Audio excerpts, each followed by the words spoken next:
مسیح یسوع کے پرفضل نام میں آپ سب کو میری طرف سے اسلام۔ ہمارا آج کا زبور 35 مدد کے لیے التجا۔ اے خداوند، جو مجھ سے جھگڑتے ہیں تو ان سے جھگڑ، جو مجھ سے لڑتے ہیں تو ان سے لڑ۔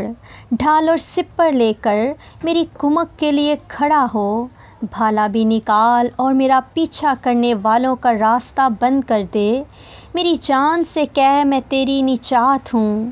جو میری جان کے خواہ ہیں وہ شرمندہ اور رسوا ہوں، جو میرے نقصان کا منصوبہ باندھتے ہیں وہ پسپا اور پریشان ہوں۔ وہ ایسے ہو جائیں جیسے ہوا کے آگے بھوسا، اور خداوند کا فرشتہ ان کو ہانکتا رہے۔ ان کی راہ اندھیری اور پھسلنی ہو جائے، اور خداوند کا فرشتہ ان کو رگیدتا جائے، کیونکہ انہوں نے بے سبب میرے لیے گڑھے میں جال بچھایا، اور ناحق میری جان کے لیے گڑھا کھودا ہے۔ اس پر ناگہان تباہی آ پڑے، اور جس جال کو اس نے بچھایا ہے اس میں آپ ہی پھنسے اور اسی ہلاکت میں گرفتار ہو۔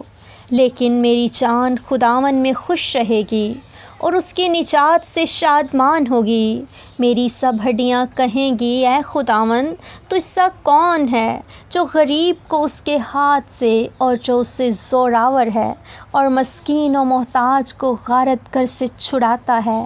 جھوٹے گواہ اٹھتے ہیں، اور جو باتیں میں نہیں جانتا وہ مجھ سے پوچھتے ہیں۔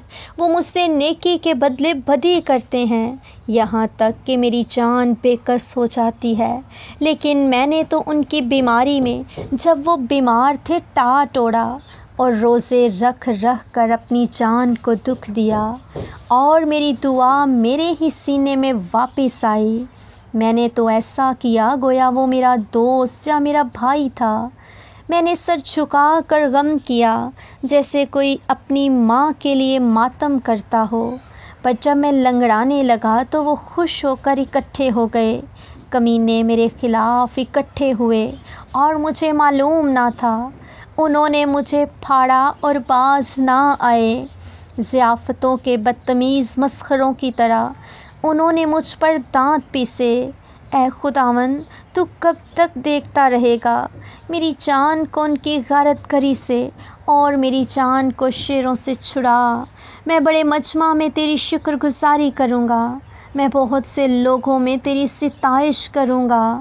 جو ناحق میرے دشمن ہیں مجھ پر شادیانہ بجائیں، اور جو مجھ سے بے سبب عداوت رکھتے ہیں چشمک زنی نہ کریں، کیونکہ وہ سلامتی کی باتیں نہیں کرتے بلکہ ملک کے امن پسند لوگوں کے خلاف مکر کے منصوبے باندھتے ہیں۔ یہاں تک کہ انہوں نے خوب منہ پھاڑا اور کہا، ہا، ہم نے اپنی آنکھ سے دیکھ لیا ہے۔ اے خداوند، تو نے خود یہ دیکھا ہے، خاموش نہ رہ۔ اے خداوند، مجھ سے دور نہ رہ۔ اٹھ، میرے انصاف کے لیے جاگ، اور میرے معاملے کے لیے اے میرے خدا، اے میرے خداوند، اپنی صداقت کے مطابق میری عدالت کر۔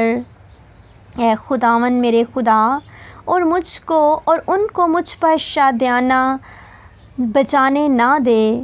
وہ اپنے دل میں یہ نہ کہنے پائیں، آہا، ہم تو یہی چاہتے تھے۔ وہ یہ نہ کہیں کہ ہم اسے نگل گئے۔ جو میرے نقصان سے خوش ہوتے ہیں وہ باہم شرمندہ اور پریشان ہوں۔ جو میرے مقابلے میں تکبر کرتے ہیں وہ شرمندگی اور رسوائی سے ملبس ہوں۔ جو میرے سچے معاملے کی تائید کرتے ہیں وہ خوشی سے للکاریں اور شاد ہوں۔ وہ سدا یہ کہیں، خداوند کی تمجید ہو۔ جس کی خوشنودی اپنے بندہ کی اقبال مندی میں ہے، تب میری زبان سے تیری صداقت کا ذکر ہوگا اور دن بھر تیری تعریف ہوگی۔ آمین۔ پاک کلام کا پڑھا اور سنا جانا ہم سب کے لیے باعث برکت ہو۔ خداوند کا شکر ہو۔